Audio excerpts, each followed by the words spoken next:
Hi everyone, today I'm making my easy beefaroni recipe. I have my ground beef, I have some tomatoes, diced tomatoes, some crushed tomatoes.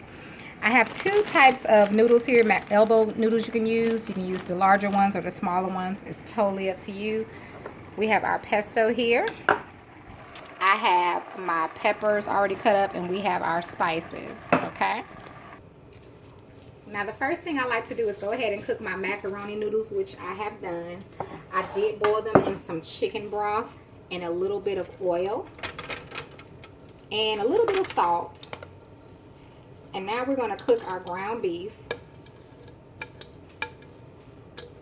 And then your meat is where you need to have all your flavor, honey, okay? I'm going to go ahead and add in my peppers. And I'm going to add in my seasonings. And like most of my recipes, honey, it's just so simple.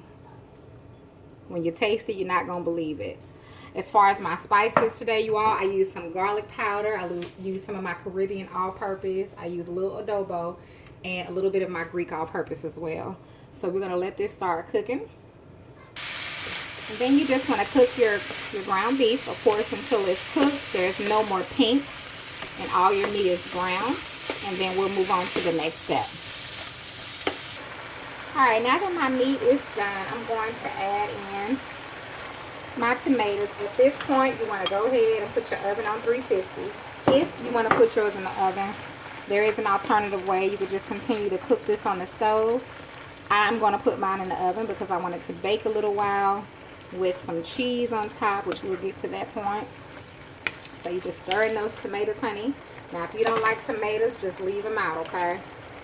We're going to add in a couple of hefty tablespoons of our pesto. I like that a little extra. Once you taste it, you'll know why. It's just so good, honey. So we're going to stir that in real good. Now, when it comes to the sauce, you just want to add as much sauce as you want. Everybody doesn't like the same amount of sauce. So if you like a lot of sauce, add a lot of sauce. If you don't like a lot of sauce, add a little sauce, okay? So I'm going to add in about half of what I have here.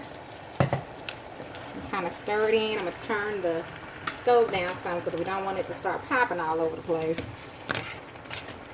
So you just want to give it a stir in. Okay, like that. Go ahead and get your baking dish ready, which I have mine ready. You don't need to spray it or anything. You just need to go ahead and put your noodles in it. And then we'll start stirring in our pasta sauce. You can go ahead and turn this off because it's going to bake the rest of the way, okay? So turn it off. Pour your noodles in your baking dish. And let's get ready to start adding in our sauce to our dish. Alright, we got our noodles in our baking pan. And use the baking dish of your choice. Y'all know I'm the queen of these aluminum pans.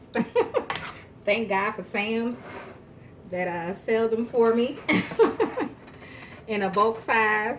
So now I'm just going to start adding in my sauce, you all, to my dish here. Okay, so I'll show you all once I've added it in. And then once you get it in there, you just want to stir it well, you know, with your noodles. And just like this, add some, okay? And then stir it around. Doesn't that look good, honey?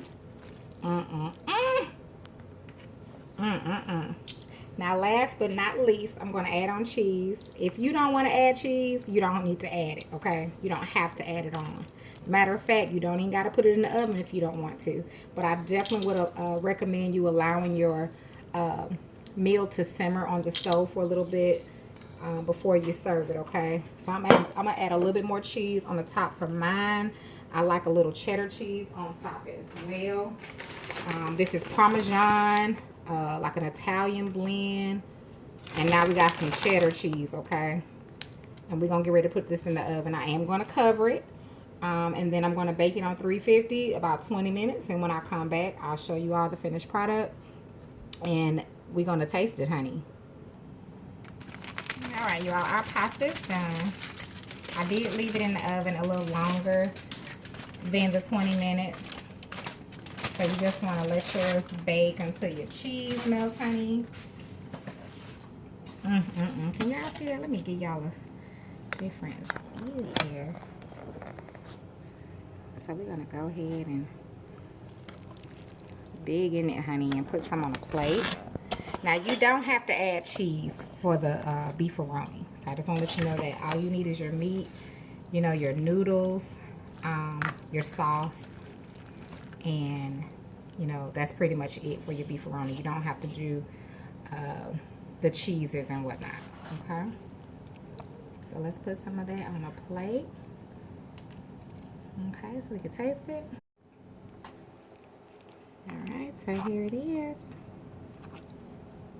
Go ahead and you can kind of see how mine is. So for me, see, this isn't enough sauce and all of that. So if you want more sauce, add more. I did not use the whole can of the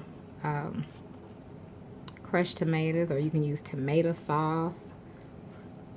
Oh my God. Oh my God.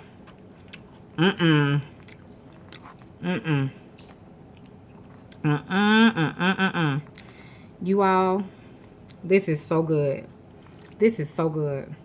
This is beyond beefaroni, honey. This is on a whole nother level.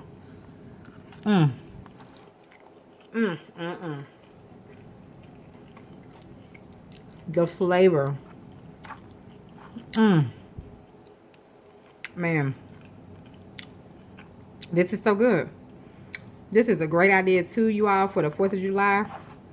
I know we normally do, like, you know, spaghetti as a side dish, but this is a great side dish. And I'm telling you right now, people gonna be, they're gonna be asking you for the recipe. It's just that good.